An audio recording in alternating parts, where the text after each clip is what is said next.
என்று உறுதி கொண்டுள்ளீர்கள். ஆனால் இந்த நிகழ்வை பார்க்கும் போது எனக்கு அதில் சந்தேகமாக உள்ளது. இல்லை அர்ஜுனா, இல்லை. அந்த ஐயமே உனக்கு வேண்டாம். இந்த உலகின் தலை சிறந்த வில்லாளி ஆவாய் நீ. உன்னை வெல்ல ஒருவனும் இல்லை. ஆனால் இந்த நிகழ்வு எப்படி நடந்தது எனக்கு புதிராக உள்ளது. இது என்னவென்று ஆராய்ந்து பார்க்கலாம் வா. அம்பு வந்த திசையை நோக்கி இருவரும் செல்கிறார்கள். காட்சி 5. ஏகலைவன் துரோணர் சிலை முன்னால் நின்று பயிற்சி எடுத்துக் கொண்டிருக்கிறான். துரோணரும் அர்ஜுனனும் அங்கு வருகிறார்கள்.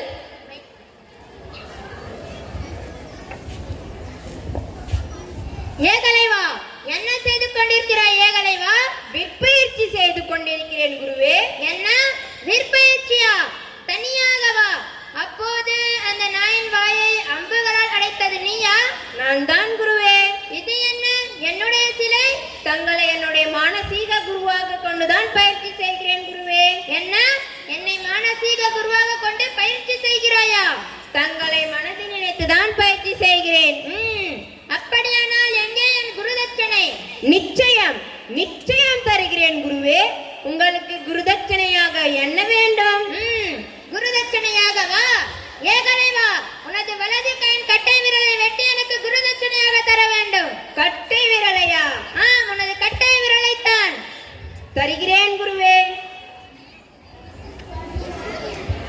சிறிது யோசனைக்கு பின்னர் மண்ணாலான கட்டை விரலை செய்து கொண்டு வந்து துரோணாச்சாரியாருக்கு காணிக்கையாக்கிறான் ஏகலைவன்.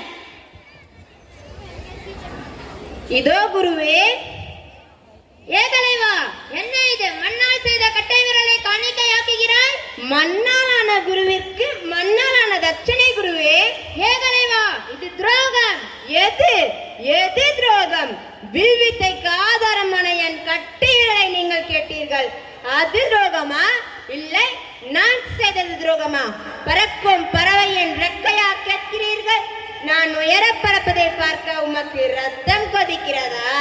இல்லை, வர்ணத்தின்படி உலகம் செயல்படாதது அச்சமூட்டுகிறதா?